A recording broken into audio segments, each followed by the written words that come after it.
ஓம் சாந்தி. எல்லோரும் குஷியாக இருக்கிறீங்களா? 12/2/2024 இன்றைக்கி பாப்தாதா சொல்கிறாங்க, இனிமையான குழந்தைகளே, உங்களுடைய பற்றுன்ற கயிறை இப்போ நீங்கள் அறுத்தெறியணும். ஏன்னா ஒட்டுமொத்த உலகமும் அழிய போகுது. அதனால் இந்த பழைய உலகத்தின் மீது உள்ள எதன் மீதும் உங்களுக்கு பற்றோ ஆர்வமோ இருக்கக்கூடாது. இந்த உலகில் விஷயத்தான் அப்படியே பிடிச்சி இழுத்துடும்.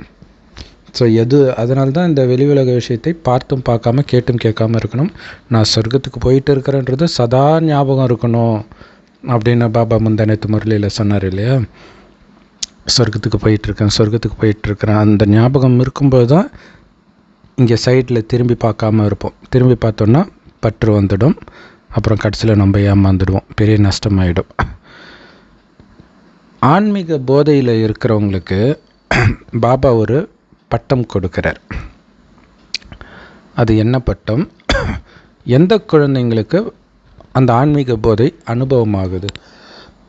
பதில், எந்த குழந்தைங்க ஆன்மீக போதையில் இருக்கிறாங்களோ அவங்கள மஸ்த் கலந்தர் அப்படின்னு பாபா சொல்கிறார். அதாவது போதை நிரம்பிய ராஜாக்கள் அப்படிங்கிறார் இல்லை? அவ்வளோ ஆன்மீக போதையில் இருக்கக்கூடிய ராஜாக்களாக இருக்கிறோம். இப்பயே அவங்க தான் கலங்கீதர்களாகவும் ஆகிறாங்க. கலங்கீதர்கள் அப்படின்னா கலங்கத்திற்கு பிறகு மயிலிறகு அணிந்த ராஜாவாக ஆகிறது, அதாவது ஸ்ரீகிருஷ்ணராக ஆகிறது. அவங்க எப்போவுமே நம்ம ராஜா ஆக போகிறோன்ற போதையிலே இருப்பாங்க. இங்கே கலியுகத்தில் அஞ்ஞானிகளுக்கு நம்ம ஞானம் கொடுக்கும்போது நிறைய கலங்கம் நமக்கு கிடைக்கும், அவமானம் வரும், குடும்பத்தில் வெளியில் எல்லா இடத்துலையும். ஆனாலும் நான் ராஜா ஆக போகிறேன்ற அந்த போதையில் இதெல்லாம் நமக்கு காதில் கேட்ட மாதிரியே இருக்காது. அந்த போதையில் இருப்போம். ஏன்னா அவங்களுக்கு எப்போவுமே நான் ஒன்றுமே இல்லாத ஏழையிலிருந்து மிகப்பெரிய பணக்காரனாக போகிறேன் அப்படின்னு அவங்க புத்தியில் இருந்துக்கிட்டே இருக்கும். யார் ருத்ர மாலையில் அந்த வெற்றி மாலையில் மணி ஆகிறாங்களோ அவங்களுக்கு இந்த போதை அனுபவமாகிட்டே இருக்கும். ஸோ அந்த மாதிரி நிச்சய புத்தி உடைய குழந்தைகளுக்கு நாம் இப்போ வீட்டுக்கு போயிட்டு புத்தம்புது உலகத்துக்கு வரப்போகிறோம் அப்படிங்கிற போதை அனுபவம் பண்ணிக்கிட்டே இருப்பாங்க. ஜஸ்ட்டு இது ஒரு கடைசி பீரியட், கிளாஸ் கடைசி பீரியடு விட்ட உடனே வீட்டுக்கு போகிறோம், அல்லது கடைசி நாள் முடிஞ்சோடனே ஆனுவல் லீவ் வரப்போகுதுன்னா குழந்தைங்களுக்கு எவ்வளோ சந்தோஷம் இருக்கும். அந்த மாதிரி நமக்கு அவ்வளோதான்ப்பா, பழைய உலகத்தின் துக்கம் எல்லாம் முடிஞ்சிருச்சு. வீட்டுக்கு போய் ஹாயாக இருந்துட்டு அப்படியே டக்குன்னு வந்து சொர்க்கத்தில் சுகத்தின் பாகத்தை நடிக்க போகிறேன் அப்படின்ற அந்த போதை எப்போவுமே இந்த குழந்தைங்களுக்கு இருக்கும். ஓம் சாந்தி. ஆன்மீக தந்தை குழந்தைகளோட இதயபூர்வமாக பேசுகிறேன். இது ஆத்மாக்களுக்கான ஆன்மீக ஞானம். ஆன்மீக ஞானம்னாலே ஆத்மாக்களுக்கான ஞானம், ஆத்மாவை பற்றிய ஞானம். ஆத்மாதான், அதாவது சிவபாபாவுடைய ஆத்மாதான் ஞானத்தின் கடலாக இருக்குது. மனிதர்கள் யாரும் ஞானக்கடலாக இருக்க முடியாது. மனிதர்கள் பக்தி கடலாக வேணால் இருக்கிறாங்கன்னு சொல்லலாம். ஏன்னா இங்கே இருக்கிற எல்லாரும் மனிதர்கள் தான். அப்படி இருக்கும்போது இல்லையா, ஸ்ரீகிருஷ்ணரில் ஆரம்பித்து இயேசு, புத்தர், நபி எல்லாமே மனிதர்கள் தான். அப்போ அவங்க எப்படி ஞானக்கடலாக இருக்க முடியும்? யார் பிராமணர்களாக ஆகிறாங்களோ பிரம்மா மூலமாக, அவங்க தான் ஞானக்கடல் கிட்டேருந்து ஞானத்தை எடுத்து மாஸ்டர் ஞானக்கடல் ஆகிறாங்க. ஸோ அந்த பாக்கியம் நமக்கு தான் கிடைச்சிருக்குது. மற்றபடி தேவதைகள் பக்தியும் பண்ண மாட்டாங்க, அவங்கக்கிட்ட ஞானமும் கிடையாது. ஒரே ஒரு பரமபிதா பரமாத்மா மட்டும்தான் ஞானத்தின் கடல். அதனால் அவரைத்தான் வைரம்னு சொல்ல முடியும். அவருடைய பிறந்த நாளை தான் வைரத்துக்கு சமமான பிறந்த நாள்னு பாபா சொன்னார் இல்லையா? ஸோ அப்படி வைரத்துக்கு சமமான அந்த கடவுளே வந்து ஒன்றுத்துக்கும் உதவாத சோழி மாதிரி இருக்கிற நம்மளை வைரம் மாதிரி ஆக்கிறார். நம்முடைய புத்தி கல் மாதிரி இருக்கிற புத்தியை தெய்வீகமாக மாற்றுறார். மனிதர்களுக்கு இது எதுவுமே தெரியாது, இப்படி மாற்றுறதும் தெரியாது, இந்த ஞானமும் தெரியாது. ஸோ கடவுள்கிட்ட இந்த ஞானத்தை எடுத்து பிறகு மனிதர்கள் தெய்வீக குணம் நிரம்பிய தேவதைகளாக மாறுறாங்க. பாபாவுடைய வழிகாட்டுதல் ஸ்ரீமத் படி. அரை கல்பமாக நமக்கு யாருடைய வழியும் சொர்க்கத்தில் தேவையில்லை. அதனால் அங்கே எந்த குருமார்களுக்கும் வேலை கிடையாது. இங்கே தான் நிறைய குருமார்கள்கிட்ட போய் வழி கேட்டுட்டு இருக்கிறாங்க, சிஷ்யர்கள் ஆகிறாங்க. ஆனால் நாம் இப்போ சத்குரு கிட்ட இருந்து ஸ்ரீமத் அடையிறோம்.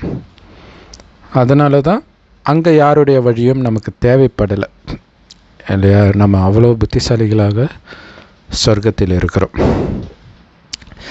சீக்கியர்கள் சத்குருவை சத்ஸ்ரீ அகால் அப்படின்னு சொல்கிறாங்க. அகால்னால் மரணமற்றவர். ஆனால் அதோடைய அர்த்தம் அவங்களுக்கு தெரியல. சத்குரு மரணமற்றவர் அப்படின்னு சொல்கிறாங்க. அவர்தான் சத்கதியை வழங்கக்கூடியவரும் கூட. அந்த பரமபிதா பரமாத்மாவை மட்டும்தான் நம்ம அழிவற்றவர்னு சொல்ல முடியும். சத்குருவுக்கும் இப்போ நம்ம பார்க்கக்கூடிய கலியுக குருமார்களுக்கும் இரவு பகலுக்கான வித்தியாசம் இருக்குது. பிரம்மாவின் இரவு பகல் அப்படின்னு சொல்கிறாங்க. அதுக்கு காரணம் என்ன அப்படின்னா, பிரம்மா மறுஜன்மத்தில் வருகிறார். ஸோ வர்றதுனால தான் ஆரம்பத்தில் பிரம்மாவின் பகலாக இருந்து மறுஜன்மம் எடுத்து பிரம்மாவின் இரவுக்கு அவர் வந்துடுறார். பிரம்மா பிறகு தேவதை விஷ்ணுவாக மாறுகிறார். ஆனால் மகிமையெல்லாம் அந்த பிரம்மாவை விஷ்ணுவாக மாற்றி சிவபாபாவுக்கே, பிரம்மாவை மட்டும் இல்லை நம்ம எல்லாரையுமே தேவதையாக மாற்றுறார். ஸோ அதனால் சிவபாபாவுடைய ஜென்மம்தான் வைரத்துக்கு சமமானது. ஸோ சிவராத்திரி வரப்போகுது இல்லையா, அதுக்காக தான் பாபா சிவபாபாவுடைய ஜென்மத்தை பற்றி வரக்கூடிய முரளியாக நமக்கு கொடுக்குறார். நாம் குடும்பத்தில் இருந்துக்கிட்டே தூய்மை ஆகிறோம், வைரத்துக்கு சமமாக ஆகிறோம். தூய்மையாகி இந்த ஞானத்தை தாரணை பண்ணணும். குமாரிகளுக்கு எந்த விதமான பந்தனமும் கிடையாது. தனக்குன்னு ஒரு குடும்பத்தை உருவாக்கிக்கல அவங்க. குமாரிகள்னால் கன்னி பெண்கள், திருமணமாகாதவர்கள். மிஞ்சி போனால் அப்பா அம்மா ஞாபகம் இருக்கும், சகோதரன் சகோதரி ஞாபகம் இருக்கும். இவங்க யாருமே அவங்கள நம்பி கிடையாது, அதனால் பந்தனம் கிடையாது. ஆனால் ஒருவேளை திருமணமாகி மாமியார் வீட்டுக்கு போகிறாங்க அப்படின்னா 2 குடும்பம் ஆயிடுச்சு, 2 குடும்பத்துடைய ஞாபகமும் இருக்கும். பாபா சொல்கிறாரு, இப்போ நீங்கள் தேகத்தையே மறந்துடுங்க, உங்களுக்கு இப்போ எந்த குடும்பமும் கிடையாது, செத்துட்டீங்கன்னு அர்த்தம் இல்லை. தேகத்தை விட்டுட்டா அதுக்கு பேர் தானே மரணம். அதுதான் பாபா சொல்கிற, தேகத்தை விட்டு வெறும் ஆத்மானு உணருங்கள். இப்போ ஆத்மா வீட்டுக்கு போகணும் இல்லையா? திடீர்னு இறந்த உடனே எங்கே போகும்? ஒன்றுமே தெரியாது.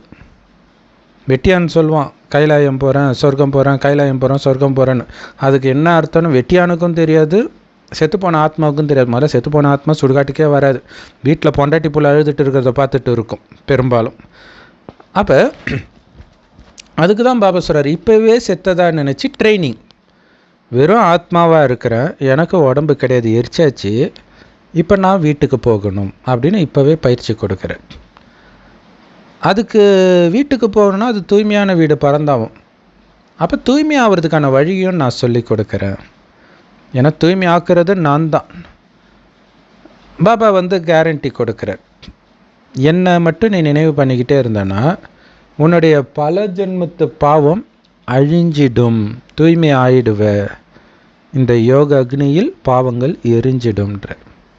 இல்லை, பாபாவை நினைக்கிறது ஒரு நெருப்பு, இந்த நெருப்பில் தான் உங்களுடைய பாவச்சுமையை எரிக்க முடியும்.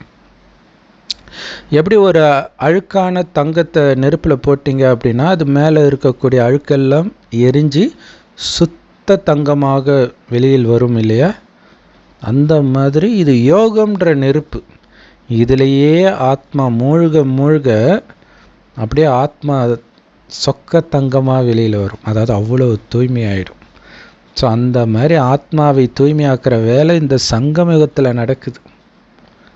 பாபா கற்றுக் கொடுக்குற ராஜயோகத்தின் மூலமாகத்தான் அப்படி நாம் தூய்மை ஆகிறோம். ஸோ அப்படி ஆத்மாவை தூய்மையாக்கக்கூடிய ராஜயோகத்தை கற்றுக் கொடுத்ததுனால தான் பாபாவுக்கு அவ்வளோ மகிமை உலகம் ஃபுல்லாக எல்லா மதத்துலேயும். கடவுளே கற்றுக் கொடுக்குற ராஜயோகத்தை கற்றுக்க தான் எல்லாரும் விரும்புகிறாங்க உலகம் ஃபுல்லாக. சந்நியாசிகள் நிறைய பேரை வெளிநாட்டில் இருந்தெல்லாம் அழைச்சிட்டு வராங்க. அல்லது அதாவது என்ன அர்த்தம்னா, வெளிநாட்டு மக்கள் எல்லாம் சன்னியாசிகளை பார்க்க வராங்க. அவங்க என்ன நினச்சிக்கிறாங்க, இவர் எல்லாத்தையும் முற்றும் துறந்தவர் அப்படின்னு நினச்சிட்டு வராங்க. ஆனால் உண்மையிலே நீங்கள் கூட தான் சன்னியாசிகள். உண்மையிலே கடவுள்கிட்ட ராஜயோகத்தை படித்த சன்னியாசி நீங்கள் தான். அது மட்டும் இல்லை, நீங்கள் எல்லையற்ற சந்நியாசம் பண்ணுறவங்க. இதை பற்றி யாருக்குமே தெரியாததுனால அந்த ஹடயோக சன்னியாசிகள் பின்னாடி போய் வெளிநாட்டுக்காரங்கெல்லாம் சிக்கிக்கிறாங்க. ஒரே ஒரு சிவத்தந்தை தான் எல்லையற்ற சந்நியாசத்தை போதிக்கிறார். இந்த பழைய உலகம் இப்போ முடிய போகுது அப்படின்னு நாம் தெரிஞ்சுக்கிட்டோம். இதுக்கு மேலே இந்த உலகம் தேராது, இதுக்கு நெருப்பு வைக்க போகிறாங்க. அப்போ இதன் மீது நமக்கு எதுக்கு மோகம் பற்று? ஆனால்தான் இந்த கலியுகத்தின் எந்த விஷயத்தின் மீதும் எனக்கு எந்த ஆர்வமும் இல்லைன்னு இருக்கணும் நீங்கள். ஏன்னா என்னை பொறுத்த வரைக்கும் இது முடிஞ்சிச்சு இல்லையா. ஒரு குழந்தை சரியில்லைன்னா அவனை குளித்து தலைமொழி விட்டான்னுவாங்க, செத்துட்டான் அப்படின்னு. அந்த மாதிரி நாம் ஒட்டுமொத்த கலியுகத்தையே தலைமொழி விட்டோம். அப்படி புரிஞ்சுக்கோங்க. இந்த கலியுகத்தில் எவன் பிறந்தா எனக்கு என்ன, எவன் செத்தா எனக்கு என்ன?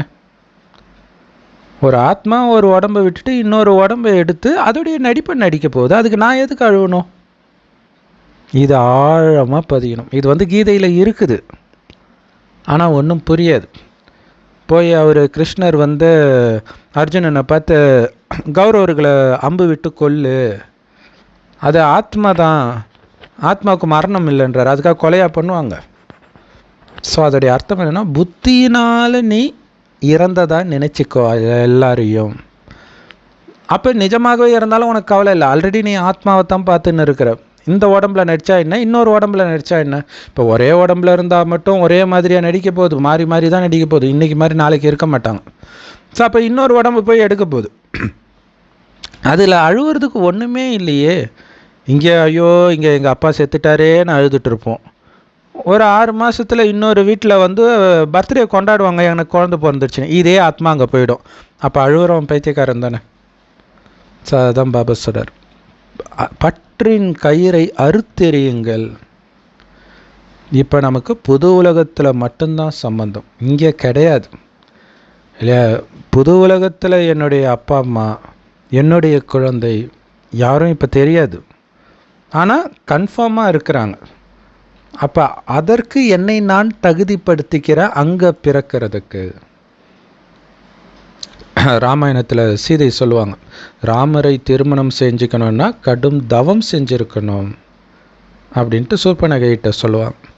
ஸோ அந்த மாதிரி அங்கே போய் மகாலட்சுமியை திருமணம் செஞ்சுக்கணுன்னா இங்கே கடுமையான தவம், பிரம்மச்சரிய விரதம், கலியுகத்தையே நான் திரும்பி பார்க்க மாட்டேன்ற விரதம். அப்போ லட்சியம் எங்கே இருக்குது? சொர்க்கத்தில், புது உலகத்தில் உள்ள குடும்பத்தை அடைய அங்கே இருக்கக்கூடிய உடலை எடுப்பது தான் நம்முடைய லட்சியம், நம்மளுடைய கவனம் எல்லாமே.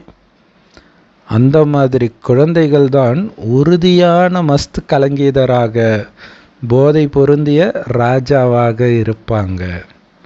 நான் ராஜாவாகிறேன்ற அந்த போதை இருந்துக்கிட்டே இருக்கும் இப்போவே இல்லையா. உலக அழியிறதை பற்றி அவங்களுக்கு கவலை இல்லை, நான் ராஜா ஆகிறேன், அதுதான் முக்கியம் இல்லையா. உலகம் எப்படியும் அழிஞ்சால் தானே ராஜாவாக முடியும். அப்போ உலகத்தில் உள்ள எதன் மீதும் உங்களுக்கு பற்று இல்லைன்னும் பொழுது அது அழியிறது சொர்க்கவாசல் திறக்கிறதா தான் உங்களுக்கு அனுபவமாகும். பிரம்மா பாபாவுக்கும் இதே போதை தான்.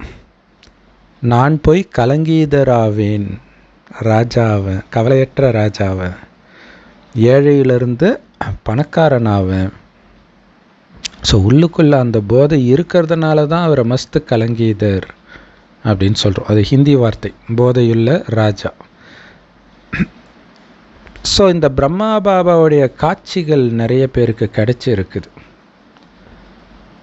எப்படி இந்த பிரம்மா பாபா போதையாக இருக்கிறார், நான் நாராயணன் ஆக போகிறேன்ற போதையில், அதே மாதிரி நீங்களும் அதே ஆன்மீக போதையில் இருக்கணும். நீங்களும் தானே ஆக போகிறீங்க, நீங்களும் தானே ருத்ர மாலையில் மணி ஆக போகிறீங்க. ஸோ அதனால் இந்த நிச்சய புத்தி யாருக்கு இருக்குதோ அவங்க தான் இந்த போதையில் இருப்பாங்க. ஆத்மாக்களாகிய நாம் வீட்டுக்கு போகணும், பரந்தாம வீட்டுக்கு போகணும். அங்கேருந்து நாம் புது உலகத்துக்கு போயிடுவோம். யார் இந்த பிரம்மாவை பார்க்குறாங்களோ, இல்லை பாபா அந்த போதையில் இருக்கிறார், வீட்டுக்கு போயிட்டு நான் சொர்க்கத்துக்கு ஆட்சி செய்ய போகிறேன்ட்டு. ஸோ அந்த போதையில் இருக்கிற பிரம்மாவை பார்க்குறவங்களுக்கு ஸ்ரீகிருஷ்ணருடைய காட்சி கிடைக்குது. ஏன்னா அவர் அந்த போதையில் இருக்கிறார். அவரை பார்த்தோன்னே கிருஷ்ணர் காட்சி கிடைக்குது. எவ்வளோ அழகாக இருக்குது அந்த குழந்தை. ஆனால் உண்மையிலே ஸ்ரீகிருஷ்ணர் இங்கே கிடையாது. ஆனால் நிறைய பேருக்கு கிருஷ்ணருடைய காட்சி கிடைக்கணும், அனுபவம் பண்ணணும் அப்படின்னு ஏங்கிட்டு இருக்கிறாங்க. பக்தியிலையும் பாருங்கள், ஊஞ்சல் கட்டி தாளாட்டுறாங்க, அவங்களுக்கு ஸ்ரீகிருஷ்ணர் அந்த சிலைக்கு பால் ஊட்டுறாங்க, சோறு ஊட்டுறாங்க. குறிப்பாக வடநாட்டிலலாம் இது ரொம்ப யூடியூப்பில் நீங்கள் பார்க்கலாம். ஒரு சகோதரி கிருஷ்ணருடைய பொம்மை ட்ரெயினில் போகும்போதெல்லாம் தூக்கிட்டே போகுது குழந்த மாதிரியே. பார்க்குக்கு வாக்கிங்கும் அந்த ஸ்ரீகிருஷ்ணரை குழந்த மாதிரி தூக்கிட்டு போகிறாங்க. ஆனால் உண்மையிலே அது ஜடச்சிலைகள் தான். ஆனால் நீங்கள் உயிரோட்டமாக ஆக போகிறீங்க. பிரம்மா பாபாவுக்கும் அந்த நிச்சய புத்தியும் போதையும் இருக்குது. நான் மீண்டும் குழந்தையாக ஸ்ரீகிருஷ்ணராக பிறக்க போகிறேன். சில குழந்தைங்க அந்த ஸ்ரீகிருஷ்ணரை குழந்தையாக திவ்ய திருஷ்டியில் பார்த்துருக்குறாங்க, சாட்சாத்காரத்தில். ஏன்னா இப்போதைக்கு ஊனக்கண்ணால் பார்க்க முடியாது, ஏன்னா இன்னும் சொர்க்கம் வரலை. எப்போ ஆத்மாவுக்கு திவ்ய திருஷ்டி கிடைக்குதோ அப்போ அது தன்னை மறந்துடுது, தன்னுடைய உடல் உணர்வே மறந்துடுது இல்லையா. இந்த உடல் இப்போ கலியுகத்தில் இருக்குது, இந்த இடத்துல இருக்கிறன்றதே மறந்துடுது. கனவு மாதிரி, கனவுலையும் நம்ம மறக்கிறோம் இல்லை. அந்த நேரத்தில் நீங்கள் உங்களை மகாராணியாகவும் அந்த ஸ்ரீகிருஷ்ணர் உங்களுடைய குழந்தையாகவும் உங்களுக்கு அனுபவம் ஆகும். நிறைய பேருக்கு இந்த மாதிரி காட்சி கிடைச்சிருக்குது. நிறைய பேருக்கு பிரம்மா பாபா வெள்ளை ட்ரெஸ்ஸில் இருக்கிற காட்சியும் கிடச்சிருக்கு அந்த ஊரில் இருக்கிறவங்களுக்கு. ஸோ அந்த காட்சியில் அவங்களுக்கு அசரீரி கேட்குது. இந்த மாதிரி பிரம்மா பாபான்னு இல்லை, வெள்ளை ட்ரெஸ்ஸு போட்டவங்க பிரம்மகுமாரிகளுடைய காட்சியும் கிடச்சி அவங்க கிட்ட போய் ஞானத்தை எடுங்க, அப்போ நீங்களும் கிருஷ்ணர் மாதிரி இளவரசர் ஆவீங்க அப்படின்னு காட்சி கிடைக்குமா. இது எவ்வளோ பெரிய மேஜிக், நான் மாதிரி மாயாஜாலம் இல்லையா. பாபாவோட அற்புதமான வியாபாரம் பண்ணுறோம். பாபா நம்மக்கிட்ட ஒன்றுத்துக்கும் உதவாத சோழியை எடுத்துக்கிட்டு வைரத்தையும் முத்தையும் நமக்கு பதிலாக கொடுக்கிறார். ஒன்றுத்துக்கு உதவாத சோழிக்கு பதிலாக வைரத்தை கொடுக்கிறார். உங்களுடைய வாழ்க்கையே வைரம் மாதிரி மாறுது. ஸோ சிவபாபா சோழி மாதிரி இருக்கிற நம்மளை வைரம் மாதிரி ஆக்கிறதுனால தான் போற்றுதலுக்குரியவர், மகிமைக்குரியவர் அந்த சிவபாபா மட்டுமே. ஆனால் இதை புரிஞ்சிக்காம மனிதர்கள் இவங்க ஏதோ மாயாஜாலம் பண்ணுறாங்க பிரம்மகுமாரிகள் அப்படின்னு சொல்கிறாங்க. ஸோ நிறைய பேர் இந்த ஞானத்தை கேட்டு மயங்கி பிறகு ஏதோ ஒரு காரணத்தில் மாயையில் விழுந்து ஓடிடுறாங்க. போனவுடனே பிரம்மகுமாரிகளை பற்றி அவங்களே தப்பாக பேசுகிறாங்க. ஸோ நிறைய பேர் இந்த மாதிரி பண்ணுறாங்க. ஒரு சகோதரி கூட சொல்லியிருக்கிறாங்க, அவங்க 10th படிக்கும்போது காலேஜில் 10th படிக்கும்போது சீனியர் அக்கா இந்த ஞானத்தை பற்றி ஹாஸ்டலில் சொல்லிக்கிட்டே இருப்பாங்களாம். அடுத்தது அவங்க காலேஜ் போகும்போது அதே காலேஜில் அவங்க சீனியராக இருக்கும்பொழுது அவங்களே பிரம்மகுமாரியை பற்றி தப்பாக பேச ஆரம்பிச்சிட்டாங்களாம். ஸோ எல்லாமே நடக்குது. அந்த மாதிரி துரோகிகளாக நிறைய பேர் மாறிடுறாங்க. அந்த மாதிரி துரோகிகளுக்கு உயர்ந்த பதவி கிடைக்குமா? வேலைக்காரன் பதவி, வெட்டியான் பதவி தான் கிடைக்கும். அதுக்கு தான் சத்குருவை நிந்தனை செய்பவர்களுக்கு உயர்ந்த பதவி கிடைக்காது அப்படின்னு சொல்லப்படுது. இங்கே நமக்கு சத்தியமான தந்தை கிடைச்சிருக்கிற அப்படிங்கிறது இப்போ தான் நம்ம புரிஞ்சுக்கிறோம். ஒவ்வொரு யுகத்திலும் கடவுள் வருகிறார்னு மனிதர்கள் எழுதிட்டாங்க கீதையில், யுகா யுகான்ட்டு இல்லையா, யுகம் யுகமாக வருகிறேன்ட்டு.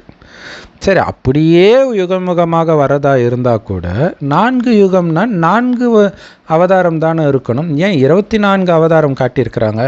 ஸோ நமக்கு தெரிஞ்சது 10 அவதாரம் இல்லையா, ஆக்சுவலாக 24 அவதாரமா. சரி, 10 அவதாரம் கூட எப்படி வரும்? 4 அவதாரம் தானே வரும், ஒவ்வொரு யுகத்துக்கு ஒரு அவதாரம்னா. ஸோ அப்போ அவங்க சொல்கிறதுக்கு அவங்களுக்கே அர்த்தம் தெரியல. இன்னொரு பக்கம் கடவுள் வந்து கல் முள்ளுலலாம் இருக்கிறாரு, ஒவ்வொரு அணுவிலும் இருக்கிறாரு, ஒவ்வொருத்தருக்குள்ளேயும் இருக்கிறாருன்னு சொல்கிறாங்க.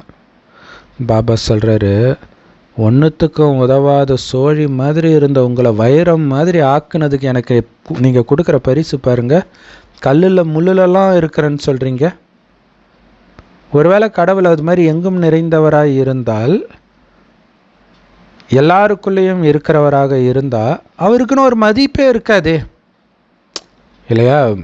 கடவுளை பார்க்கணும் துடிக்கிறாங்கல்ல, கடவுள்கிட்ட போகணும். இப்போ எங்கும் நிறைஞ்சவராக இருந்தால் போகணும்னு ஏன் துடிக்க போகிறாங்க? கடவுளுக்கே மரியாதை இல்லாமல் போயிடுமே. ஸோ அப்போ எந்த அளவுக்கு என்ன நிந்தனை பண்ணியிருக்கிறீங்கன்னு பாருங்கள். என்ன பண்ணுறது, நாடகத்தில் எதுவும் பதிவாகி இருக்குது. அந்த மாதிரி என்னை நிந்தனை பண்ணும்பொழுது தான் பாபா வந்து உங்களை முன்னேற்றுறார், மனிதனிலிருந்து தேவதையாக்குறார். இந்த உலகத்துடைய வரலாறு புவியியல் திரும்பவும் நடக்க ஆரம்பிக்குது. சத்தியுகத்தில் இருந்து மீண்டும் அதே லக்ஷ்மி நாராயணன் தங்க யுகத்தில் ஆட்சி செய்வாங்க. அங்கே பாரதம் மட்டும்தான் இருக்கும். சத்தியுகத்தில் ரொம்ப கம்மியான தேவதைகள் தான் ஆரம்பத்தில் இருப்பாங்க. பிறகு கொஞ்சம் கொஞ்சமாக வளர்ச்சி அடைந்து இப்போ 5000 வருஷம் இறுதியில் மக்கள் தொகை பாருங்கள், 1000 கோடி ஆச்சு. 9 லட்சத்தில் ஆரம்பித்தது 1000 கோடிக்கு வந்து நிற்கிது. வேறு யாருக்கிட்டேயும் இந்த ஞானம் அவங்க புத்தியில் இல்லை. அவங்களுக்கு தெரிஞ்சதெல்லாம் பக்தி தான். தேவதைகளுடைய சிலையை பார்த்து மகிமை பாடுறாங்க. ஆனால் உயிரோட்டமாக அந்த தேவதைகள் எப்போ இருந்தாங்க, எப்படி இருந்தாங்க, இப்போ எங்கே போனாங்க, எதுவுமே அவங்களுக்கு தெரியாது. கண்ணை மூடிட்டு யாராவது எழுதின பாட்டை பாடிக்கிட்டு இருக்கிறது. அந்த சிலைகளுக்கு பூஜை பண்ணுறாங்களே, அவங்கங்க இப்போ எங்கே இருக்கிறாங்க? அதாவது அந்த தேவதைகள் இப்போ எங்கே இருக்கிறாங்க? அவங்களும் மறுஜன்மம் எடுத்து தம பிரதானம் ஆக வேண்டி இருக்குது. தம பிரதானம் ஆகிட்டாங்க. பிறகு இப்போ மீண்டும் சதோ பிரதானம் ஆகிறாங்க. இந்த விஷயம் யாருடைய புத்தியிலும் இல்லை. ஸோ தமோ பிரதான புத்தி உடையவர்களை மீண்டும் சதோ பிரதானமாக மாற்றுறது தந்தையுடைய வேலை. லக்ஷ்மி நாராயணன் கடந்த காலத்தில் வாழ்ந்தவர்கள் இருந்துட்டு போனதுனால தான் அவங்கள இப்போ மகிமை பாடுறாங்க. ஆனாலும் உயர்ந்ததிலும் உயர்ந்தவர் கடவுள் தான், சிவபாபா தான். ஏன்னா அவர் தான் லக்ஷ்மி நாராயணனே அப்படி ஆக்குறார். அந்த ஒரு சிவபாபாவை தவிர மற்ற எல்லாரும் மறுஜென்மத்தில் வராங்க. ஸோ மறுஜென்மத்தில் வந்தாலே கீழான நிலை அடைஞ்சு தான் ஆகணும். அதுக்கு தான் பாபா மறுஜென்மத்தில் வர்றதே கிடையாது. ஆனால் உலகமே கீழான நிலையில் இருக்கும்பொழுது தான் வரார். அப்பையும் அவருடைய ஞானமோ தூய்மையோ அன்போ அமைதியோ கொஞ்சமும் குறையல. அதனால்தான் அவரை உயர்ந்ததிலும் உயர்ந்தவர், அன்பு கடல் அப்படின்னு சொல்கிறோம். எல்லாருக்கும் முக்தி ஜீவன் முக்தி அவர் தான் கொடுக்கிறார். ஒரு வேளை அவர் வரலன்னா மனிதர்கள் ஒரு பைசாவுக்கு பிரயோஜனம் இல்லாமல் ஆகியிருப்பாங்க. இன்னுமே தமா பிரதானமாக மோசமாக ஆகியிருப்பாங்க. ராஜ்யத்தை ஆட்சி செய்யும் பொழுது அவங்க தங்கத்துக்கு சமமாக இருந்தாங்க சொர்க்கத்தில். அங்கே யாரும் வந்து பூஜையெல்லாம் பண்ணலை, பக்தியே கிடையாது சொர்க்கத்தில். அரை கல்பம் சொர்க்கத்தில் பூஜைக்குரிய தேவதைகளாக உயிரோட்டமாக இருந்த அவர்களே அடுத்த அரை கல்பம் எப்போ இந்த பாவ மார்க்கத்தில் காமத்தில் விழறாங்களோ அப்போ பூஜாரி ஆகிடுறாங்க. ஏன்னா துக்கம் அனுபவமாகுது.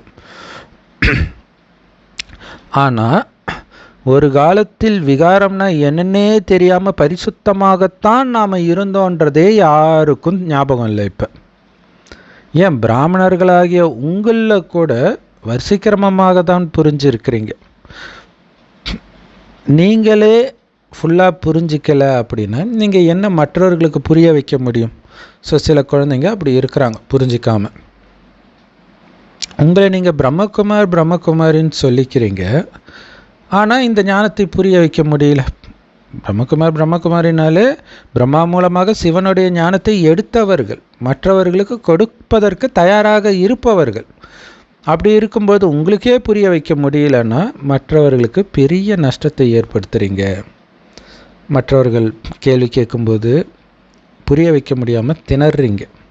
ஸோ அந்த மாதிரி நேரத்தில் நீங்கள் என்ன பண்ணணும், நாங்கள் எங்கள் சீனியர் சிஸ்டரை கூப்பிடுறோம், நாங்கள் இப்போ தான் வந்திருக்கிறோம், சீனியர் சிஸ்டர் புரிய வைப்பாங்க அப்படின்னு அவங்கள கூப்பிடுங்கன்றார். பாரதம் வைரம் மாதிரி இருந்தது, அதே தான் இன்றைக்கி ஒன்றுத்துக்கும் உதவாத சோழி மாதிரி ஆயிடுச்சு.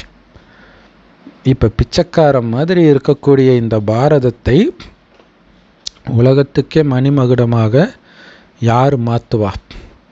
பாபா தான் மாற்றுவார். அந்த பாரதத்தை, பொன்னுலக பாரதத்தை ஆண்ட லக்ஷ்மி நாராயணன் இப்போ எங்கே இருக்கிறாங்க கேளுங்க. யாருக்கும் தெரியாது. ஏன்னா அவங்க பக்தியின் கடலாக இருக்கிறாங்க. பக்தி செய்கிறதுல அவங்களுக்கு போதை. அப்படியே மெய் மறந்து பஜனை பாடுவாங்க, ஆடுவாங்க. இஸ்கான் குரூப்புக்காரங்க வட இந்தியாவிலலாம் பார்த்திங்கன்னா அப்படியே கண்ணீர் வரும் ராமாயணத்தை சொல்லும்போது, மகாபாரதத்தை சொல்லும்போது. பக்தியின் போதையில் இருக்கிறாங்க. ஆனால் நீங்கள் தான் ஞானத்தின் கடல், அவங்க பக்தியின் கடல் தான், ஞானத்தின் கடல், மாஸ்டர் ஞானக்கடல் நீங்கள். அந்த மனிதர்கள் வேத சாஸ்திரமே ஞானம்னு தப்பாக புரிஞ்சுக்கிறாங்க. ஸோ பாபா சொல்கிறார், வேத சாஸ்திரங்களில் பக்தியின் பழக்க வழக்கங்கள் மட்டும்தான் சொல்லி கொடுக்கப்பட்டு இருக்குது. எந்த அளவுக்கு இந்த ஞானத்தின் சக்தி உங்களுக்குள்ளே அதிகமாகுதோ அப்போ நீங்கள் ஒரு காந்தம் மாதிரி பிடிச்சி இழுப்பீங்க எல்லோரையும். ஆனால் இப்போ அந்த அளவுக்கு உங்களுக்கு சக்தி வரல. இது 1969க்கு முன்னாடி வந்த முரளி. ஸோ இன்னும் வரலன்னு முயற்சி பண்ணாமலே இருக்கக்கூடாது. நேரத்துக்கு இருக்கணும், அந்த மாதிரி இருக்கணும்.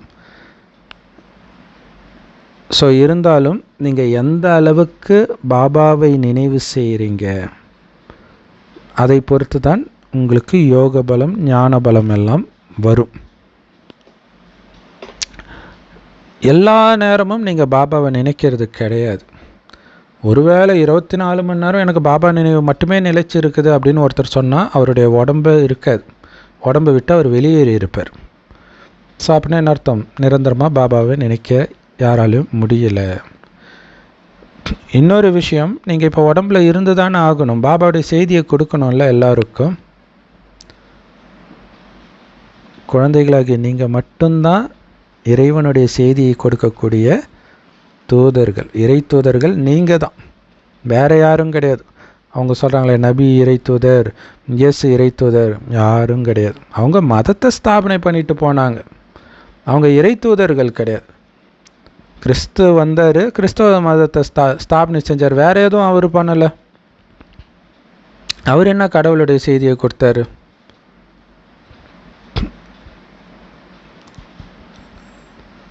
அவர் பக்தியை தான் கற்றுக் கொடுத்தார் இல்லையா? அப்பத்தை என்னுடைய உடம்பாக நினச்சி சாப்பிடுங்க, திராட்சை ஜூஸை என் ரத்தமாக நினச்சி குடிங்க. இதுவா ஞானம்? இது பக்தி இல்லையா? ஸோ கிறிஸ்த ஆத்மா ஒருத்தர் உடலில், அதாவது இயேசுவோடைய உடலில் பிரவேசமாச்சு, அது அந்த மதத்தை உருவாக்குறதுக்கான ஞானத்தை சொல்லிச்சு. அதை ஞானம்னு கூட சொல்ல முடியாது, அது பக்தி. மற்றவர்கள் மேலே இருந்து அதுக்கப்புறம் தான் வராங்களே கிறிஸ்தவ ஆத்மாக்கள். ஆனால் இந்த சங்கம யுகத்தில் மட்டும்தான் ராஜ்யம் ஸ்தாபனை ஆகுது. இன்னும் போக போக எல்லாத்துடைய காட்சியும் உங்களுக்கு சாட்சாத்காரம் கிடைக்கும். நீங்கள் என்ன பதவி அடைவீங்க, எதனால் அந்த பதவி அடைஞ்சிங்க, என்னென்ன பாவம்லாம் செஞ்சதுனால உங்களுடைய பதவி குறைஞ்சது, அந்த பாவ காரியத்தையும் வேறு காட்சியாக காட்டுவார். அப்போ தான் நம்ம துடிப்போம், ஐயோ தப்பு பண்ணிட்டுமே, அலட்சியமாக இருந்துட்டுமே. பாபா இதில் கொடுமை என்னன்னா, பாபா முரளியில் என்ன சொல்கிறாரோ அதை கேட்ட பிறகு தான் அந்த பாவமே நீங்கள் பண்ணியிருப்பீங்க. அப்போ நீங்கள் பாபா மேலே பழியே போட முடியாதுல்ல. ஸோ அதுக்கு தான் நல்லா தாரணை பண்ணணும், அந்த ஞானத்திலே ஊறிட்டு இருக்கணும் ஆத்மான்றது. காட்சி காட்டுறதுக்கு பாபாவுக்கு ஒரு வினாடி கூட ஆகாதுன்றார். திடீர்னு காட்சி வந்துடும், பயந்துடும். காட்சி காட்டினாலே முடிஞ்சிச்சு டைமுன்னு அர்த்தம். மனிதர்கள் காசியில் ஒரு கிணத்துல போய் தற்கொலை பண்ணிக்குவாங்க. அங்கே போய் தற்கொலை பண்ணிக்கிட்டால் பாவம் அழியும், முக்தி அடைஞ்சிடலாம் அப்படின்னு நினைக்கிறாங்க. ஆனால் இப்போ அரசாங்கம் அதை மூடிட்டாங்க அந்த கிணறை. அந்த கிணத்துக்கு கீழே கத்தி கத்தியாக இருக்குமா நீட்டிக்கிட்டு. ஸோ அப்போ கொடூரமான மரணம் இது இல்லையா? ஸோ அதன் மூலமாக முக்தி அடையலான்னு நினைக்கிறாங்க. பாபா சொல்கிறார், யாரும் அப்படியெல்லாம் முக்தி அடைய முடியாது. ஆனால் பல ஜென்மத்தின் பாவத்திற்கான தண்டனையை அந்த குறுகிய காலத்தில் அவங்க அனுபவிச்சிடுறாங்க. அது மாதிரி தற்கொலை பண்ணும் பொழுது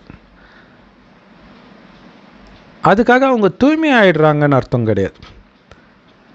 மறுபடியும் அடுத்த ஜென்மம் இங்கேயே தான் எடுப்பாங்க. அவங்க பிறக்காமல் முக்தியெல்லாம் அடைய முடியாது. மறுபடியும் இங்கே கணக்கு ஸ்டார்ட் ஆகும். ஏன்னா அவங்களுடைய குணம் மாறிடாது. இது வரைக்கும் செய்த பாவத்துக்கான தண்டனை அனுபவிப்பாங்க, ஆனால் அந்த குணம் மாறிடாது. அது அப்படியே தான் இருக்கும். மறுபடியும் கணக்கை உருவாக்கிடுவாங்க பாவம் செஞ்சு. யாரும் இப்போ வீட்டுக்கு போக முடியாது. இன்னும் பரந்தாமம் ஓப்பன் ஆகவே இல்லை இல்லையா? ஏன்னா பாபா சொல்கிறாரு, இப்போ வீட்டுக்கு போய் எங்கே போய் இருப்பாங்க? அவங்கவுங்க இஷ்டத்துக்கு தற்கொலை பண்ணிக்கிட்டு, இல்லை தியானத்திலேருந்து நான் அப்படியே கடவுளோட கலந்துட்டேன் இப்படியெல்லாம் சொன்னாங்களே தவிர யாரும் போகிறது கிடையாது. அப்படி போனாங்கன்னா எங்கே போய் உட்காருவாங்கன்றார் பரந்தாமத்தில். ஏன்னா பரந்தாமத்தில் ஒரு ஆர்டராக இருக்குது. தலைகீழ் சிருஷ்டி மரம், மேலே அந்த தண்டு பகுதி தேவதை ஆத்மா, அதுதான் ஃபஸ்ட்டு கீழே வந்தது. அதுக்கப்புறம் ஒவ்வொரு கிளையும் ஒவ்வொரு தர்மம். இப்போ திடீர்னு ஒருத்தர் மட்டும் போய் எங்கே போய் உட்காரும்? அப்போ அந்த ஆர்டரே மாறிடும் இல்லையா? ஸோ அதனால் அப்படியெல்லாம் யாரும் பாதியில் போக முடியாது. எல்லாம் அந்த மரம் ஃபுல்லாக, அந்த மரத்தில் இருக்கிற ஆத்மா ஃபுல்லாக கீழே வந்த பிறகு தான் கடைசியில் போவாங்க. அதே வரிசை கிரமமாக முதல்ல யார் மேலேருந்து வந்தாங்களோ அவங்க தான் ஃபஸ்ட்டு போவாங்க. யார் மேலேருந்து வந்தது? நாம் தான் வந்தோம். ஸோ குழந்தைகளாகிய உங்களுக்கு இந்த 7 days கோர்ஸு நிறைய படங்கள் இருக்குது இல்லையா? இதெல்லாம் பாபா காட்சி காட்டி வரைய வச்சார். இதன் மூலமாக நமக்கு 84 பிறவிகளின் ஞானம் கிடைச்சிருக்குது. இந்த உலக சக்கரத்துடைய முதல் இடை கடை பற்றிய ஞானமும் கிடைச்சிருக்குது. இதை நீங்கள் வரிசைக்கிரமமாக புரிஞ்சிருக்கிறீங்க. சிலர் அதிக மார்க் எடுத்து பாஸ் ஆகுறாங்க, சிலர் கம்மியான மார்க் எடுத்து பாஸ் ஆகுறாங்க. ஆனால் யாருமே பிரம்மபாபாவை தவிர 100க்கு 100 எடுக்க முடியாது. அது பிரம்மபாபா மட்டும்தான் அவ்வளோ எடுத்திருக்கிறார். அவரை மாதிரி யாரும் ஆக மாட்டாங்க. கொஞ்சமாவது வித்தியாசம் இருக்கும் ஒவ்வொருத்தருக்கும். அதே மாதிரி எல்லோரும் ஒரே மாதிரியும் இருக்க மாட்டாங்க. எத்தனை மனிதர்கள் இருக்கிறாங்க, எல்லாருக்குமே தனிப்பட்ட தோற்றம் இருக்கும். ஒரே மாதிரி இருக்காது. டக்குன்னு பார்க்கும்போது ஒரே மாதிரி இருந்தாலும் கொஞ்சம் கூர்ந்து கவனிச்சிங்கன்னா நிறைய வித்தியாசம் இருக்கும். அதனால ட்வின்ஸ் அவங்க அப்பா அம்மாலாம் ஈஸியாக கண்டுபிடிச்சிடுவாங்க. புதுசாக பார்க்குறவங்களுக்கு வேணால் கொஞ்சம் டிஃப்ரென்ஸ் இருக்கும். எல்லா ஆத்மாக்களும் சின்ன புள்ளிகள் தான். ஆனால் அந்த ஆத்மா எடுக்கிற மனித உடல் பாருங்கள் எவ்வளோ பெருசு இருக்குது. ஆத்மா பார்க்குறதுக்கு எல்லா ஆத்மாவும் ஒரே மாதிரி சின்ன புள்ளியாக இருந்தாலும் அது எடுக்கிற உடல் ஒன்றும் வித்தியாசமாக தான் இருக்கும். 2 பேருடைய தோற்றம் ஒரே மாதிரி இருக்காதுன்றார். இப்போ எத்தனை ஆத்மாக்கள் இருக்கிறாங்களோ அதே அளவு ஆத்மா தான் பரந்தாமத்திலையும் இருந்திருக்கும். ஏன்னா அங்கே இருக்கிற ஆத்மா தான் இங்கே வருது. ஒவ்வொரு கல்பத்திலும் இதே தான் நடக்கும். ஸோ ஒரு கல்பத்தில் கூடவோ கம்மியோ ஆத்மாக்கள் நடிக்காது. அதே தான் நடக்கும். ஏற்கனவே நிச்சயிக்கப்பட்ட நாடகம். சின்ன வித்தியாசம் கூட இருக்காது. ஷூட்டிங் எடுத்துகிட்டு படம் ரெடி ஆகிடுச்சு அப்படின்னா எத்தனை தடவை அந்த படத்தை பார்த்தாலும் ஒரே படத்தை தானே நீங்கள் பார்ப்பீங்க. அதே மாதிரி தான் இந்த 5000 வருட நாடகமும் திரும்ப திரும்ப துல்லியமாக ஒரே மாதிரி தான் நடக்கும். அதனால தான் நம்ம சொல்கிறோம் பாபா கிட்ட, 5000 வருஷம் முன்னாடியும் இதே மாதிரி நாங்கள் சந்தித்தோம் பாபா, உங்களை சந்தித்தோம் பாபா. ஒரு வினாடி முன்ன பின்ன கூட எந்த வித்தியாசமும் இருக்காது. அப்படி இருக்குது இந்த நாடகம். யாருக்கு இந்த படைப்பவர் மற்றும் படைப்பின் ஞானம் இருக்குதோ அவங்க புத்தியில், அவங்க தான் ஸ்வதர்ஷ்ண சக்கரதாரிகள்னு சொல்லப்படுது இல்லையா. அந்த ஞானம் சுற்றிக்கிட்டு இருக்கணும். நான் நாராயணன் ஆகிட்டு இருக்கிறேன் பாபாவை நினைவு செய்து தூய்மை ஆவறதன் மூலமாக. இந்த ஞானத்தை அப்பா கிட்ட இருந்து தான் நம்ம அடையிறோம். எந்த மனிதன்கிட்ட இருந்தும் இந்த ஞானத்தை அடைய முடியாது. மனிதர்கள் யார்கிட்டையும் இந்த ஞானம் கிடையாது. அவங்க பக்தியை தான் கற்றுக் கொடுப்பாங்க. ஒரே ஒரு தந்தை மட்டும்தான் ஞானத்தை கற்றுக் கொடுக்குறார். ஏன்னா அவர் மட்டும்தான் ஞான கடல். ஸோ அந்த ஞான கடல்லிருந்து ஞானத்தை எடுத்து நீங்கள் ஞான நதிகளாக ஆகுறீங்க.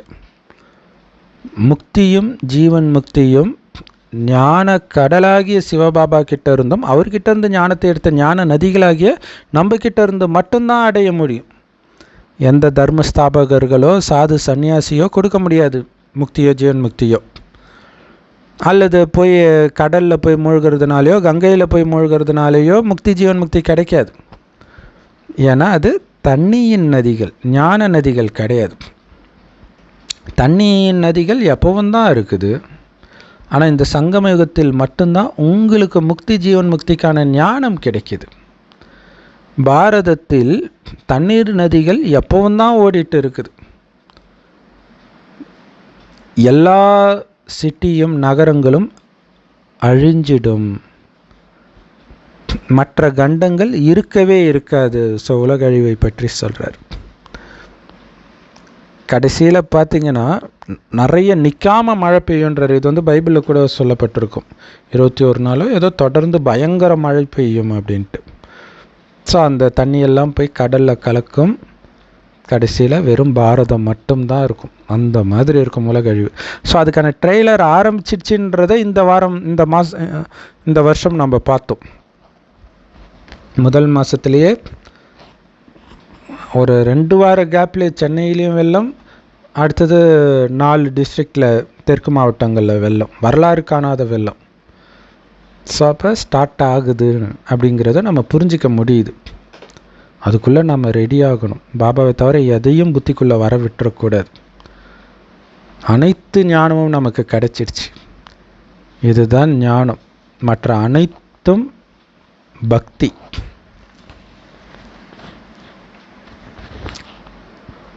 சிவபாபா மட்டும்தான் வைரம் மாதிரி இருக்கிறார். அதனால் அவருடைய பிறந்த நாள் மட்டும்தான் உண்மையிலே கொண்டாடணும். மனிதர்களை கேளுங்க, சிவராத்திரி கொண்டாடுறீங்களே, அப்படி என்ன பண்ணார் சிவன்? ஏதோ ஒன்று பண்ணியிருந்தா தானே அவங்க பிறந்த நாளை கொண்டாடுவாங்க. யாருக்கும் தெரியாது. அப்போ நீங்கள் சொல்லுங்கள், அவர் வந்து அழுக்கானவர்களை தூய்மையாக்குனார். அவர் சிருஷ்டியுடைய முதல் இடைக்கடை பற்றிய ஞானத்தை கொடுத்தார்.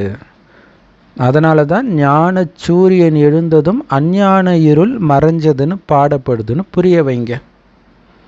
இந்த ஞானத்தின் மூலமாகத்தான் சத்யுக பகல் உருவாகுது.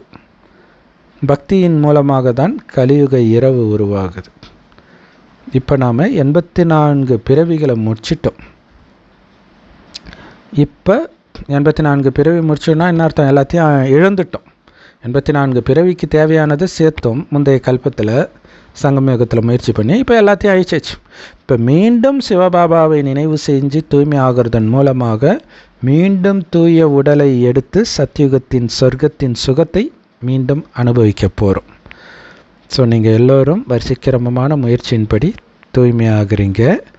ஸோ இது ரொம்ப ஈஸி தான். பாபாவை நினைக்கணும், முக்கியமானதே அதுதான். ஆனால் நிறைய பேர் தன்னை ஆத்மான்னு உணர்ந்து அப்பாவை நினைக்கிறது எப்படின்னு கூட தெரியாமல் இருக்கிறாங்க. இருந்தாலும் பாபாவுடைய குழந்தை ஆகிட்டாங்க, டெய்லியும் முரளி கேட்குறாங்க இல்லையா? அதனால் கண்டிப்பாக சொர்க்கத்துக்கு வந்துடுவாங்க. ஆனால் கீழான பதவி அடைவாங்க. ஏன்னா ராஜ்யம்னா எல்லோரும் தேவை தானே. இப்போ இந்த சங்கமயுகத்தில் பண்ணுற முயற்சிக்கு ஏற்ப ராஜ்யத்தில் அவங்களுடைய பதவி நிர்ணயிக்கப்படும். நல்லது. நாம் ஞான கடலுடைய குழந்தை, மாஸ்டர் ஞான கடல் ஆகியிருக்கிறோன்ற அந்த போதை இருக்கணும். இந்த ஞானத்தின் பலத்தை நிரப்பி காந்தம் மாதிரி மற்றவர்களை பிடிச்சு இழுக்கணும் இந்த ஞானத்தை சொல்லும் பொழுது. ஸோ இந்த ஞானத்தை சொல்லக்கூடிய இறை தூதர் நீங்கள் தான். இறை தூதராகி செய்தியை கொடுங்க. அப்பா பேரை கெடுக்கிற மாதிரி எந்த விதமான காரியங்களும் செய்யாதீங்க. எது நடந்தாலும் நீங்கள் அழக்கூடாது. நாடகப்படி நடக்குது, ஒருத்தர் இறந்து போய் இன்னொரு இடத்துல போய் வேறு நடிப்பு நடிக்க போகிறார், நான் ஏன் அழுவணும்? அப்படி இருக்கணுன்றார் பாபா. வரதானம்.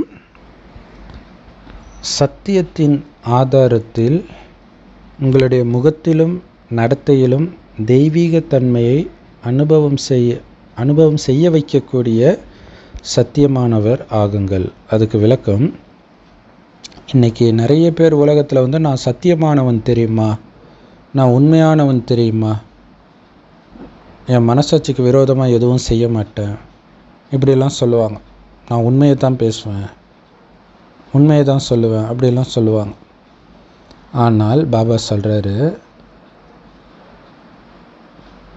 தூய்மையின் அஸ்திவாரம் இருந்தால்தான் சம்பூர்ண சத்தியம் இருக்க முடியுன்றார். இல்லை, உண்மைக்கு ஆதாரமே தூய்மை தான் சொல்கிறார். தூய்மை மட்டும் இல்லைன்னா எல்லா நேரமும் உங்களால் சத்தியமாக நடந்து கொள்ள முடியாது, உண்மையாக நடந்து கொள்ள முடியாது. எப்படி சூப்பராக சொல்கிறாங்க. அஸ்திவாரமே தூய்மை தான், சத்தியத்தின் அஸ்திவாரமே தூய்மை தான். அந்த தூய்மை பக்காவாக இருந்தால் நீங்கள் சத்தியமாக இருப்பீங்க.